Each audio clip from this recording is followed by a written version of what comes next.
When he left Marla for her co-worker Abby, Harold had no idea what was in store for him. He had returned to Jamaica, a 68-year-old wealthy widower who had been living in England since he was 10. He met Abby one day when he went to Marla's office at the Ministry of Security to surprise her with lunch. Marla had introduced him to Abby as her very good friend. Abby, for her part, was enchanted with Harold and decided in her mind that she had to have him. Not because he was handsome, but because she knew he was very, very wealthy. She had heard rumors going around town and in the office that Marla was dating a wealthy old Englishman. She tried to confirm with Marla, but Marla always told her that she didn't love him for his money, but for his looks, his personality, and the way he treats her. No matter how Abby tried to get more information from her, Marla remained tight-lipped. However, the large villa on the hill, overlooking the Caribbean Sea and the coast of Trelawney, answered her question. She had seen him in the parking lot getting out of a sleek BMW, and the dollar signs went off in her head. Me have to take way that mania from Marla, she thought to herself, but how me going to do this? She racked her brain and came up with an idea. Go to an obia man and force him to come to her. Then he will be all hers. She knew someone, Audra, who did this and got herself a nice husband. A husband who was now like putty in her hands. He too was married when she met him and eventually took him away from his wife. Whatever she did worked because the man dumped his wife, with whom he was very much in love, and went to Audra. She will speak to Audra, but first, she had to get Harold's number. One day, claiming that her phone battery had died, she persuaded Marla to lend her her cell phone. Marla, not suspecting ulterior motives, unlocked her phone and gave it to her before rushing off to a meeting. Just leave it on my desk when you are finished, she said before disappearing to the conference room. Abby quickly sent Harold's number to herself and deleted the record from Marla's phone. Step 1. Completed. Next step, talk to Audra. She called her when she got home and asked if she could come over because she had an urgent matter to discuss, but wants to do so in person. Audra told her to come over, and within half an hour, Abby was there. When Abby told her what she was planning to do, Audra smiled and told her, "Don't worry, I have the right man to help you.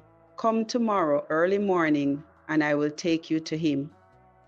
Abby smiled and thanked her and promised to be there by 5 in the morning.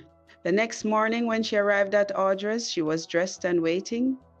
They took Audra's car and headed to St. Mary. There, Audra told her, she will get the services of the best obia man in Jamaica.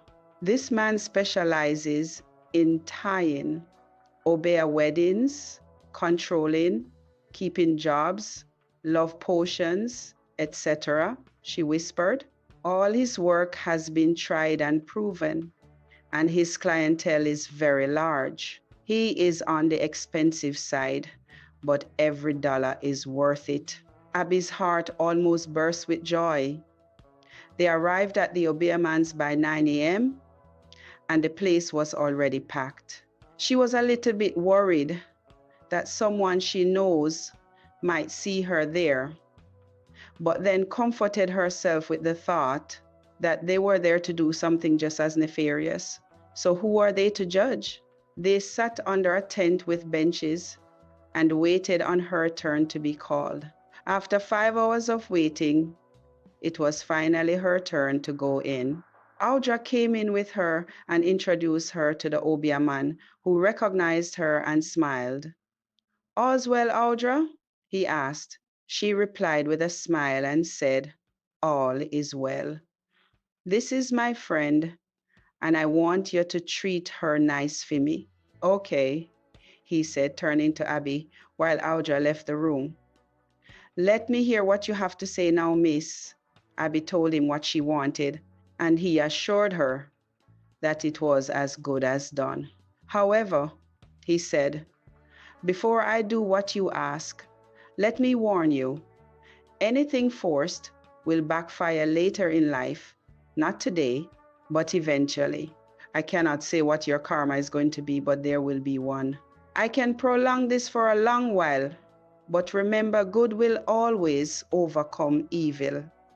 Do you want to continue? He asked. Thinking of the sweet life Audra is living, she nodded. Yes. Okay, he said. Well, we will continue. I am going to give you some things to do, and you must follow my instructions to a T. If you deviate, it won't work, and I don't give refunds. Do you understand? She nodded, now a little nervously. First, you have a choice of one of two spells.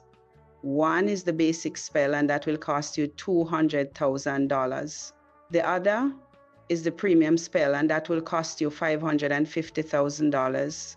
The basic spell is just one that makes him keep coming to you, spending money on you, and give you anything you desire, anything but marriage. Because if he already has someone in his life, he will not believe in her, but he will see to it that you are well taken care of. The thing about this spell is that his partner will realize something is wrong and may seek help to correct this. And once it is corrected, he will be finished with you once and for all.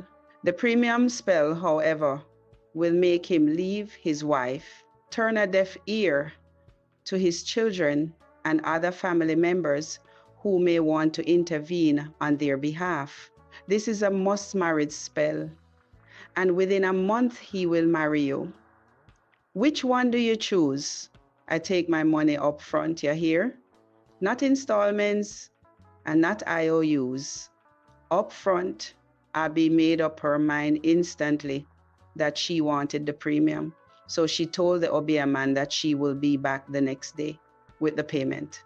On her way back home, she told Audra she will be going back the next morning with the money and asked her again to accompany her. Audra agreed, curious to know who the target is. Abby told her she will see once the spell works. Abby went and withdrew her last money from her bank account, barely leaving back $50,000. This will work, and I will be getting more than enough to replace what I just took, she thought to herself. The following morning, she went back to St. Mary and handed the money to the obia man. He gave her vials of oils, sachets of powders, and told her how to use each of them. Oil a catch, a boy, oil a keep, a man, oil a draw where a girl man, oil a make him love me, oil a come to me, oil a me own a juice, look pon me good powder, pigeon powder, wine pon me powder. Abby wasted no time. Once she had the obia man's instructions clutched in her hands like a winning lottery ticket, she knew the first step was to get Harold alone to start the binding. With that oil a catch a boy, the one meant to hook him like a fish on a line, pulling him straight to her. She pulled out her phone that evening, heart pounding, and dialed the number she'd swiped from Marla's contacts.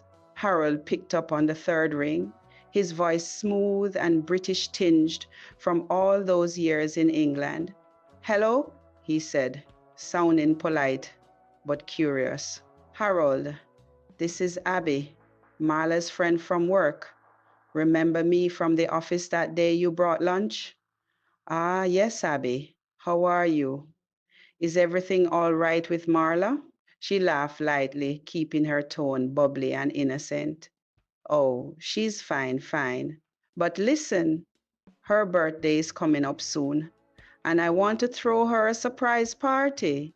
Nothing big, just us girls from the office and a few friends. But I need your help to plan it, make sure she doesn't suspect a thing. Can we meet up quick to chat about it? Maybe tomorrow evening at that little cafe in Falmouth? My treat. Harold hesitated for a second, but the idea of surprising Marla warmed him. Sure, why not? Around 6 p.m.? Perfect, Abby purred, hanging up with a grin that could split her face. Step 2. Prepare the drink. The obia man had been clear mix a few drops of the oil, a catch a boy, into something he'd consume, like juice or tea. It was a deep, amber liquid, smelling faintly of herbs and something sweet, almost intoxicating on its own. She practiced in her kitchen that night, stirring it into a glass of sorrel drink, watching it dissolve without a trace. She then poured it into a small tumbler and smiled in anticipation. She will give it to him as a sample when they meet. The next evening, they met at the cafe, overlooking the sea, the sun dipping low, like it was in on the secret. Harold arrived in his sleek BMW, looking every bit the wealthy retiree in his crisp shirt and slacks. Abby was there early, dressed in a tight red dress that hugged her curves, her hair loose and shining.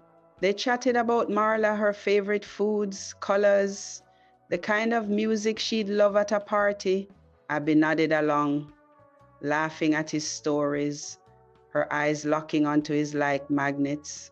Here, try this sorrel, she said casually, sliding a glass across the table. It's homemade, special recipe. I was thinking of making some for the party. Marla loves sorrel. Tell me if it's too sweet. She'd laced it just before he arrived, whispering the words the obia man had given her over the glass. Catch him, Fimi. Draw him close. Make him see only me. Harold took a sip, then another, complimenting the tongue. By the time he finished the glass, something shifted in his eyes a glaze, like he was seeing her for the first time. The conversation turned personal. He asked about her life, her dreams, leaning in closer. When they parted, he hugged her a bit too long, promising to text soon about the party. That night, the oil started its work. Harold tossed in his villa bed, dreams filled with Abby's face, her laugh echoing. By morning, he couldn't shake the pull like an itch he had to scratch. He texted her first thing. Had a great time last night. Let's meet again soon. Abby smiled at her phone, knowing the hook was set. Over the next few days, she layered on the other items, following the instructions meticulously. She invited him over to her modest apartment under the guise of showing party decorations.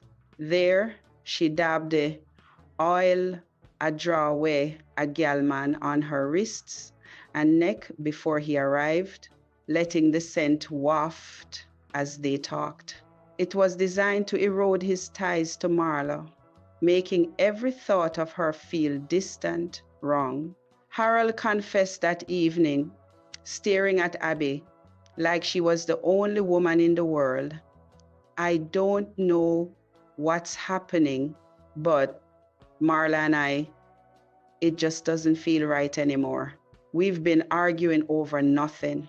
Abby nodded sympathetically, secretly slipping a pinch of pigeon powder into his coffee, meant to ensure loyalty, like a bird returning home. As he drank, she surreptitiously sprinkled, "Look pon me good powder," on her skin, making her seem irresistible, flawless in his eyes. The effect deepened. Harold started canceling plans with Marla, excuses about work on his many farms keeping him busy, showing up at Abby's door with gifts, flowers, jewelry. By the end of the week, the breakup hit like a storm. Harold called Marla to the villa, his voice cold and detached. "It's over," he told her flatly, ignoring her tears and pleas. "I've met someone else. It's Abby." Marla was stunned, her world crumbling. How could this happen? But Harold's mind was fogged. The oil I make him love me, she'd rubbed into a massage oil during one of their planning sessions, turning infatuation into obsession. He saw only Abby's face in his dreams, felt only her touch in his thoughts. Abby kept the momentum with the rest. Oil, a kipper man, bathed into her sheets when he stayed over, binding him tighter each night. Oil, come to me, she dotted on his car keys, ensuring he'd drive straight to her after work or errands. And the intimate one, oil, amiona, juice, mixed with her essence as instructed. She used this during their first night together, sealing the physical bond. She danced over the wine pon me powder in her room alone, charging it with her energy, then dusted it lightly on his clothes to make him crave her constantly. Harold's family noticed the changes, his children calling from abroad, begging him to snap out of it. But the premium spell held. He turned a deaf ear, yelling at them to mind their business. Abby's the one, he'd say, eyes glazed. Within 3 weeks, he proposed on bended knee at a fancy restaurant, a diamond ring sparkling like the Caribbean stars. They married quietly at the registrar's office in Trelawney, exactly 1 month. From that first laced drink, Abby in white, Harold beaming like a man possessed. She moved into the villa, the sea view now hers, dollar signs finally turning real. But in quiet moments, she remembered the obia man's warning, wondering how long before karma came knocking. For now, though, the sweet life was all hers. Want more stories? Subscribe to our YouTube channel. Follow us on Facebook and TikTok. Like and share our videos. Thank you for watching.